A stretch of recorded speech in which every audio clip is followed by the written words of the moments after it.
He believes in debate and organizes it according to how he perceives things. So, um, he looks for the best arguments and he argues for them. He also thinks it's hell, but that's just his opinion. Our next character disagrees that debate matters and prefers the idea that debate is irrelevant to the undebatable, which is demonstrated through his ability to make different opinions work together through what he calls the verge of either. He thinks that two different opinions can meet in the middle, but not the middle, but in a more superior manner, and thus can resolve a conflict through the verge of either opinion. Ren thinks that Dan and Verge can work together because, one more thing. Verge thinks he lives in heaven. Ren is sort of like a disagreement and an agreement with the other two in that she thinks everything is the average of something else. For this reason, she doesn't see things as Dan would or as a Verge does, but rather as the average between the two. So when Dan says it's hell and Verge says it's heaven, Ren says it's actually just life. Her perceptions are always between and sort of not in the average of the things she thinks. It's a little bit of a harder concept to understand because it's about comparing how Verge and Dan see the world and making it work in a sort of transient way rather than compatibility between Verge's initial opinion and his absorption of the other opinion that Dan has. Ren takes both of those opinions and finds the average way between them.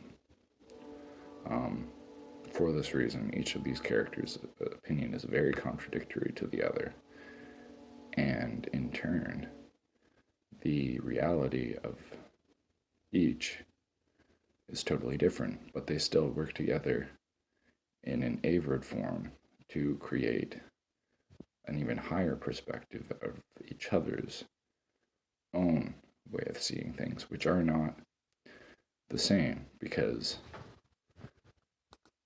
Dan thinks that his view is the truth. Verge thinks his perspective is undebatable. And Ren sees it as the undebated truth of each perspective, also known as the average of truth. So we will continue by exploring the various things they discussed by looking at the email Malou sent to Dan, Verge, and Ren to discuss and find a new use for the mental idea that they discussed previously. Thus, the letter basically says, could you use your abilities to create something or use something of use with the mind beyond the uncertainty and in the average that is of great interest and of novel relation to the most recent ideas you've explored, aka sense and unsense utility. I think the attached comics could be of relevance. Sincerely, Malou. This letter talks about what is called sense unsense, which can be best described as this image plugged into the computer. Okay, one second. Like so. It doesn't have any sense to it. It isn't a logical concept. but it still functions as something attached to the computer. Specifically, nothing at all, because I haven't described anything, but I could say this is a picture of a dog, if I wanted to. Because that would be the sense and nonsense, where what it is and what it is not do not match up. The use for this is an extended way beyond primitives to manipulate matter, and it is a recent discovery of mine. But these three characters will find a better use for it than simply the statement, and will describe it in some detail with their opinion, which will follow after the small scene change. This comic discussed poles, which are of relation to Dan and Verge and Wren's opinion through these 3 points. The old world poles were different from the novel landscape made of its alteration. The difference of perspective in the poles can be shared as a higher knowledge of poles, and the essential features one describes are fully separate from another relative perspective. Essentially, this means that this cup could be argued to be of an earth pole or a fire pole, and depending on which one you observe it as, it changes the way it is, but no specific change has been made to the object. Even then, saying it's a fire pole makes the luminous portion more visible, while saying it's an earth pole makes the shadowy portion more visible. An earth fire pole of the cup would make them both relevant. And for that reason, that is our first knowledge. Because the manipulation, like something like an eclipsed pole, would not be the same as a fire and earth pole. Because at this point, things merge. It's useful for manipulating the way something is without touching it, and the same can be done by manipulating it with touch. The next concept is Malou's perspective of the mind and language. Their perspectives of the different things is that language is meant to be fully misunderstood. The verge of our words sustains the undebatable, and the different words mean in relation to different things. So, depending on how you use words, you can approach how you understand something from some other perspective, and there is no basis from which one perspective can't be understood or not understood by someone. It depends entirely based on what you desire to perceive at the time and what you feel is necessary for that moment. The next perspective is Mac's perception of physicality as something both physical and subjective. Dan argues that there is no truth, only the imagined lie of oneself that is used to create that thing.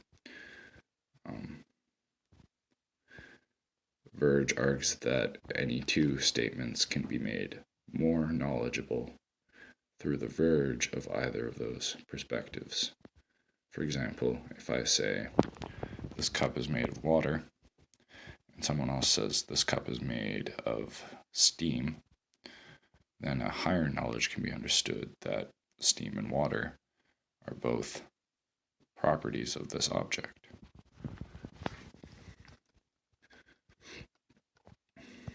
Roro's perspective that hallucination is the basis of all lore inspired Dan, Verge, and Wren to say that all things are living and affected by each other with consequence. This means that everything is alive, but you can't tell. There are not only living things in existence, but also the never-living, which are not related and exist in tandem with that which is completely alive. And thus, Wren concludes that the will is the key at arriving at the shadow of something else, or whatever she states in her will of that thing is what it is later, because she observes it as such. The next one is related to worlds, and thus it perceives that we are limited to one world of infinite. We are able to use the functions of many things in tandem, and the use of multiple distortions create more ability for something. So, when you say that this moth is actually an ostrich, you provide the ability for it to be an ostrich, and if you treat it as an ostrich, it might as well be an ostrich. Saller's perspective of the mind is interpreted by our three characters as a craving to control us as we shamble, or our cravings control us as we shamble. This means that what we want is what we do.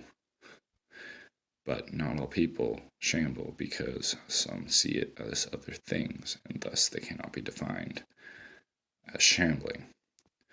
And the difference is the detected stimuli, which means that while you can't see the ostrich, when I call it a cup, you can place the image in another sense in its place, rather than attempt to convert this to an ostrich because it no longer matters. And an example of a distortion is this. It's a drawing on a piece of paper, but it's also a computer, and it's perfectly functional. In fact, it alters certainty in whichever way it desires. The only reason you can't use it is because you don't believe that it works. But it does. I tried it already.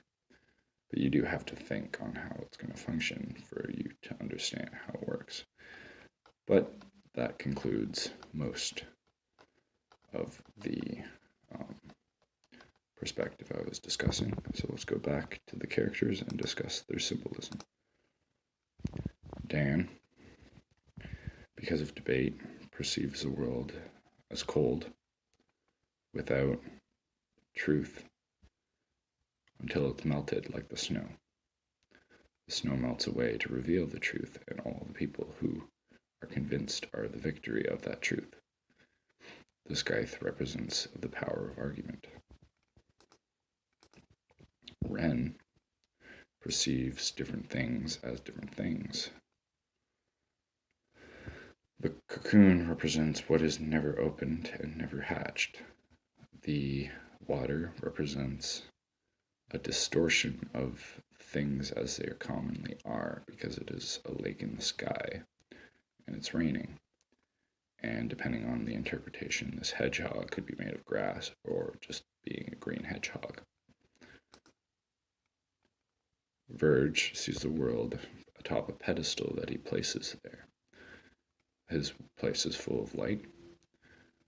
The hammer represents the work involved. And the tower represents the many doors and the exponential growth of those opinions as they advance.